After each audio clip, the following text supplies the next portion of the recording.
until recently, I had a weekly podcast with Don Muraco, Yeah. and we discussed at length your feud with Donnie when he was the Magnificent M. Was this in... tell me through the entire thing from start to end, but also was this what put you on the map, wrestling Don?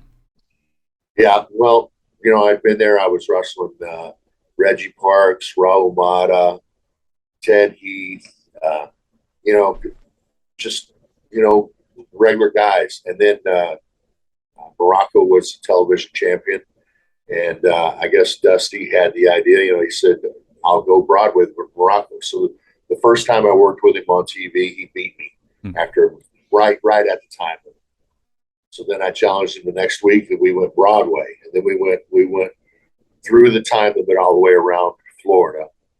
And then after a while, I would say it was probably maybe 2 or 3 months later, I finally beat him once. And then we were off and running after that. Why did Don shave his head? Why? I don't know. He's a big, rugged, good-looking guy. I don't know why he would shave his head. I was going to say, he looked like I don't know, he looked like a Bond villain for why he shaved his head. Maybe that's why he did it. Yeah. I think the most famous thing at the time was him hitting you with the pile driver on the floor there. And I suppose it's no different than being in the ring, but how does one sort of get away with that without hurting themselves? Well, I mean, you have to trust who you're working with.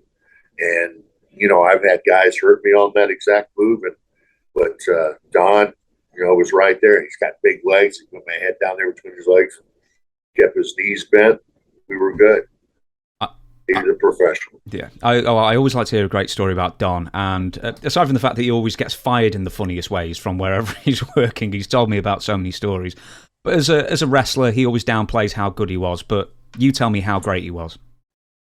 Yeah, he really was. I mean, he led me around, and I was, I had just been maybe 2 or 3 months in the ring. So, I'm sure it was tough on him because all I did was sell. He would beat me down. It'd be like beating a rag doll. He'd have to pick me up. And, sometimes he'd try to cover me, and then 2 count, he'd pick my head up.